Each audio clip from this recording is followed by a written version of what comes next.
Thrissur കോർപ്പറേഷനിലേക്കുള്ള mayor ചർച്ച അത് പുരോഗമിക്കുകയാണ്. ആരാകും മേയറായി എത്തുക എന്നുള്ള സസ്പെൻസ് ഇപ്പോഴും കോൺഗ്രസിൽ തുടരുകയാണ്. അതിൽ പ്രധാനിയായി ഉയർന്നു കേൾക്കുന്നത് ലാലൂരിൽ നിന്ന് ജയിച്ച ലാലി ജെയിംസിന്റെ പേരാണ്. നമ്മളോടൊപ്പം ചേരുകയാണ്.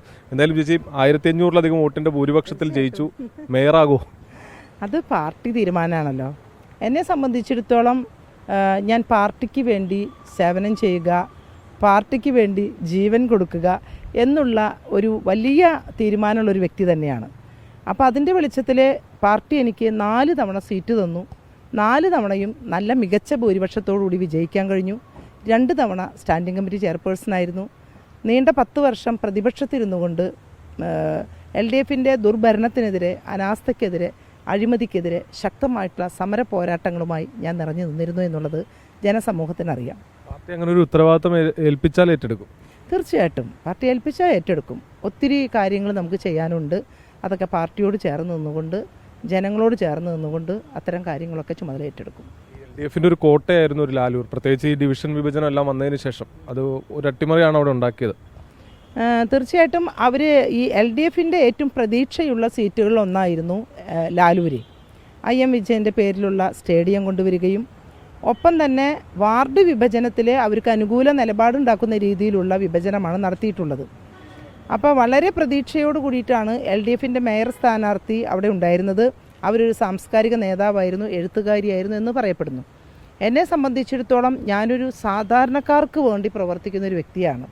എന്ന് വെച്ചാൽ അവർക്ക് അടിസ്ഥാന സൗകര്യങ്ങളെ മെച്ചപ്പെടുത്തുക, ക്ഷേമ പ്രവർത്തനങ്ങൾ ചെയ്യുക, അങ്ങനെ ഒരു ഡിവിഷൻ്റെ ഏറ്റവും ഗ്രാസ് റൂട്ട് ലെവലിലാണ് ഞാൻ വർക്ക് ചെയ്യാറ്. അതുകൊണ്ട് തന്നെ തൊട്ടപ്പുറത്തെയുള്ള ഡിവിഷനിലൊക്കെ ഞാൻ നിന്ന് പ്രവർത്തിക്കുമ്പോഴൊക്കെ എൻ്റെ സേവനം ഏറെ ആഗ്രഹിച്ചിരുന്ന ആളുകളുടെ ഇടയിലേക്കാണ് ഞാൻ വന്നിരുന്നത്.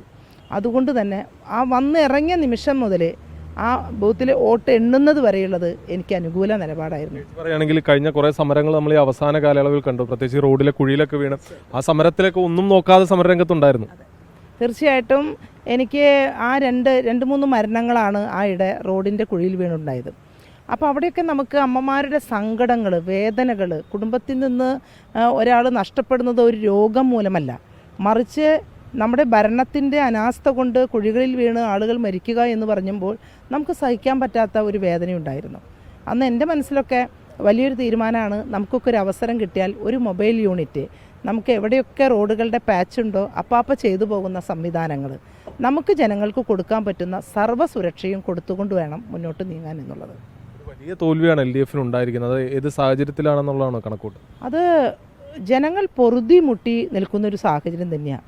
നിങ്ങൾ ആലോചിച്ച് നോക്കണം. ടാക്സിൻ്റെ കാര്യത്തിൽ, വീട്ടുനികുതിയുടെ കാര്യത്തിലൊക്കെ എന്തോ ഒരു വലിയ കൊള്ളയാണ് കഴിഞ്ഞ കാലഘട്ടങ്ങളിൽ നടന്നത്.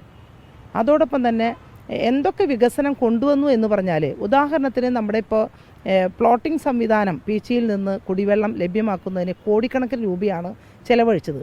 ഇപ്പോഴും ചെളിവെള്ളം തന്നെയാണ് വന്നുകൊണ്ടിരിക്കുന്നത്. ജനങ്ങൾക്ക് കൃത്യമായിട്ടുള്ള കുടിവെള്ള വിതരണ രംഗത്തും ജനങ്ങൾക്ക് ടാക്സ് കൊണ്ട് പൊറുതി മുട്ടിക്കുകയും ഒക്കെ ചെയ്ത, അതോടൊപ്പം തന്നെ നിങ്ങൾക്ക് കേരള രാഷ്ട്രീയത്തിലെ വിവിധങ്ങളായ കാര്യങ്ങളെക്കുറിച്ച് അറിയാം. ഞാൻ കേവലം ഇപ്പോൾ കോർപ്പറേഷൻ്റെ ചില കാര്യങ്ങൾ മാത്രം മുന്നോട്ട് വെക്കുന്നത്.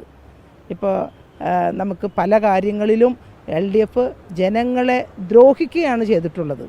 അപ്പോൾ ഒരു ദുർഭരണം ജനങ്ങൾ മടുത്തു എന്നതിൻ്റെ വലിയ തെളിവാണ് ഇത്രയും നല്ലൊരു ഭൂരിപക്ഷത്തോടു കൂടി നമുക്ക് കോർപ്പറേഷൻ വരെ കിട്ടാനുള്ള കാരണം. ലാലൂർ പോലൊരു ഇടതുകോട്ട പിടിച്ചെടുക്കുക അത്ര എളുപ്പമായിരുന്നില്ല. തീർച്ചയായിട്ടും എളുപ്പമല്ലായിരുന്നു. നല്ല ശക്തമായിട്ടുള്ള പ്രവർത്തനം തന്നെയാണ് ഞാനവിടെ കാഴ്ചവെച്ചത്. പിന്നെ ജനങ്ങൾക്ക് എൻ്റെ മുഖം പരിചയപ്പെടുത്തേണ്ട ആവശ്യമില്ല. ജനങ്ങൾക്ക് ലാലി ജെയിംസ് എന്ന് പറഞ്ഞു കഴിഞ്ഞാൽ ഇപ്പോൾ തൃശ്ശൂരിൽ നിറഞ്ഞു നിൽക്കുന്നൊരു വ്യക്തി എന്ന നിലയ്ക്കും എൻ്റെ പ്രവർത്തനങ്ങളെ വിലയിരുത്തുന്ന ആളുകളും എല്ലാ മേഖലകളിലും എനിക്ക് അത്ര പിന്തുണയാണ് തന്നത്. അമ്മമാരൊക്കെ കണ്ണീരോട് കൂടി പ്രാർത്ഥിക്കുകയായിരുന്നു ഞാൻ വിജയിച്ച് വരാൻ വേണ്ടി. പലരും ഞാനൊരു വിശ്വാസി തന്നെയാണ്, പക്ഷേ എന്നിരുന്നാലും പല ആളുകളും എനിക്ക് വേണ്ടി പ്രാർത്ഥിക്കുകയും എൻ്റെ വിജയത്തിന് വേണ്ടി കക്ഷി രാഷ്ട്രീയങ്ങൾക്ക് അതീതമായി എൻ്റെ ഒരു വിജയം കാണാൻ ആഗ്രഹിക്കുന്ന ജനതയായിരുന്നു അവിടെ ഉണ്ടായിരുന്നത്. അതിൻ്റെ ഫലമാണ് 1527 വോട്ടിൻ്റെ ഭൂരിപക്ഷം എന്നുള്ളത്. ഭൂരിപക്ഷത്തിലുള്ള വിജയത്തിന് പാർട്ടിയുടെ അംഗീകാരം ലഭിക്കും എന്ന് തോന്നുന്നുണ്ടോ മേയർ സ്ഥാനത്തേക്ക്? എന്ന് ഞാൻ വിശ്വസിക്കുന്നു. പിന്നെ പാർട്ടിയുടേതായിട്ടുള്ള ഒരുപാട് കാര്യങ്ങളുണ്ട്. അപ്പോൾ അതൊക്കെ ആലോചിച്ചുകൊണ്ട് തന്നെയായിരിക്കും പാർട്ടി ഉചിതമായ തീരുമാനമെടുക്കുക. അതിനെ ഒരിക്കലും പാർട്ടി എനിക്ക് എതിരായി നിൽക്കുകയില്ല എന്നുള്ള ഉറപ്പ് എനിക്കുണ്ട്. അത് തന്നെയാണ് വലിയ ഭൂരിപക്ഷത്തിൽ ലാലൂരിൽ നിന്ന് വിജയിച്ച് കയറുന്നു. എന്തായാലും തൃശ്ശൂർ മേയറായി കൂടി എത്താൻ കഴിയട്ടെ എന്ന് എല്ലാവിധ ആശംസകളും. എന്തായാലും വലിയ പ്രതീക്ഷയിൽ തന്നെയാണ് ലാലി ജെയിംസ് ഉള്ളത്. തൃശ്ശൂരിൽ നിന്നും സൂരജ് സജി, 24.